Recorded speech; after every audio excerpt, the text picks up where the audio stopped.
Hello everybody, and welcome to another daily dose of the Bible. We are in Matthew, just going through Jesus' ministry. The last thing we read about in chapter 15 was Jesus did a lot of miracles. He healed a lot of people, and he fed 4,000 people. Just a few days ago, he fed 5,000 and their families. This time it was 4,000 and their families.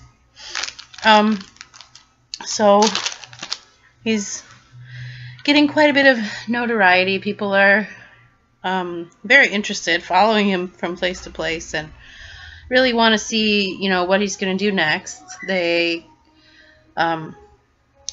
if he's the Messiah, they expect him to try to overthrow the government and become a new leader, but they really don't know what to expect. They just bring their sick and possessed people, and he's been healing them. So here is Matthew chapter 16, beginning with verse 1. One day the Pharisees and Sadducees came to test Jesus, demanding that he show them a miraculous sign from heaven to prove his authority. He replied, "You know the saying, red sky at night means fair weather tomorrow, red sky in the morning means fall weather all day. You know how to interpret the weather signs in the sky, but you don't know how to interpret the signs of the times. Only an evil, adulterous generation would demand a miraculous sign, but the only sign I will give them is the sign of the prophet Jonah." Jesus left them and went away. The sign of the prophet Jonah. To try to demand miracles of Jesus, they probably knew that he wouldn't show them a miraculous sign from heaven.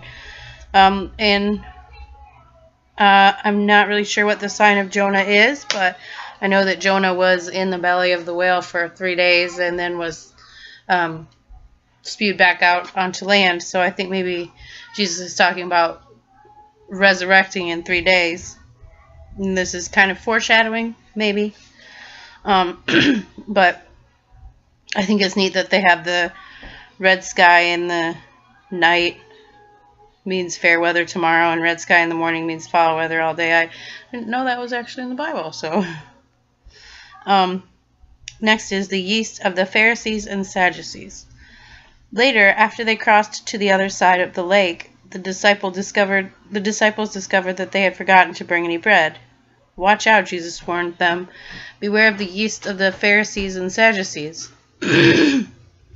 At this, they began to argue with each other because they hadn't brought any bread. Jesus knew what they were saying, so he said, "You of so little faith, why are you arguing with each other about having no bread? Don't you understand yet? Don't you remember the 5,000 I fed with 5 loaves and the baskets of leftovers you picked up?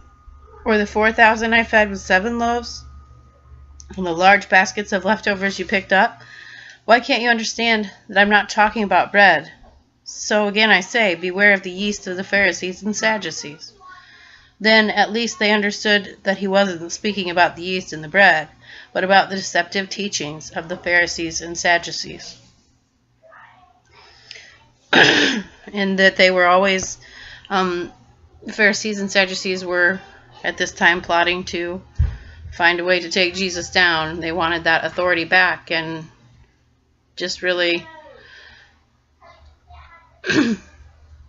felt like they couldn't give up any of their power, and they were going to lose their kingdom, their authority, if they, if Jesus gained any more power. Next is Peter's declaration about Jesus. When Jesus came to the region of Caesarea Philippi, he asked his disciples, "Who do people say the Son of Man is?" "Well," they replied, "some say John the Baptist, some say Elijah, and some say Jeremiah or one of the other prophets." And then he asked, "But who do you say I am?" Simon Peter answered, "You are the Messiah, the Son of the living God." Jesus replied, "You are blessed, Simon, son of John, because my Father in heaven has revealed this to you. You did not learn this from any human being. Now I say to you that you are Peter, which means rock, and upon this rock I will build my church, and all the powers of hell will not conquer it. I will give you the keys to the kingdom of heaven. Whatever you forbid on earth will be forbidden in heaven, and whatever you permit on earth will be permitted in heaven."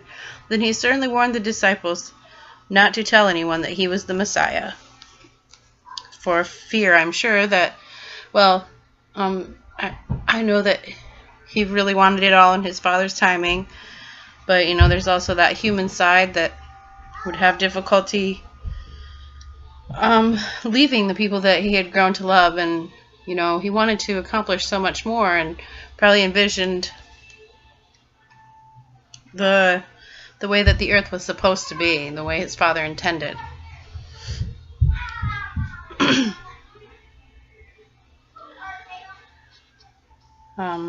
Yeah, and they also, they thought, some people thought that maybe he was a prophet come back to life. Elijah was supposed to be the prophet to come before the Messiah.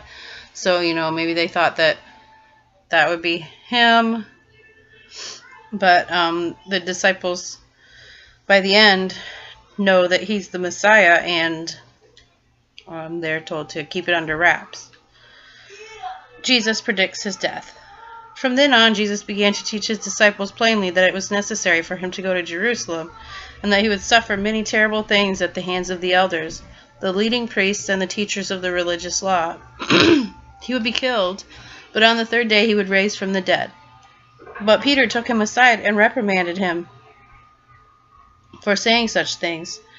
"Heaven forbid, Lord," he said, "this will never happen to you." Jesus turned to Peter and said, "Get away from me, Satan. You are a dangerous trap to me. You are seeing things merely from a human point of view, not from God's." Then Jesus said to his disciples, "If any of you wants to be my follower, you must turn from your selfish ways, take up your cross, and follow me. If you try to hang on to your life, you will lose it. But if you give up your life, for my sake, you will save it.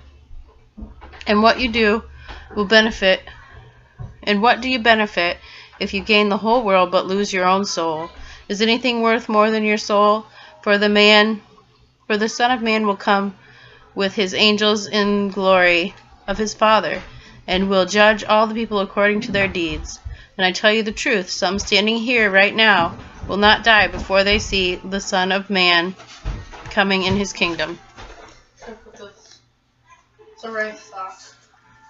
Just over here. So that is when Jesus reveals that he knows that he is going to die eventually in Jerusalem, and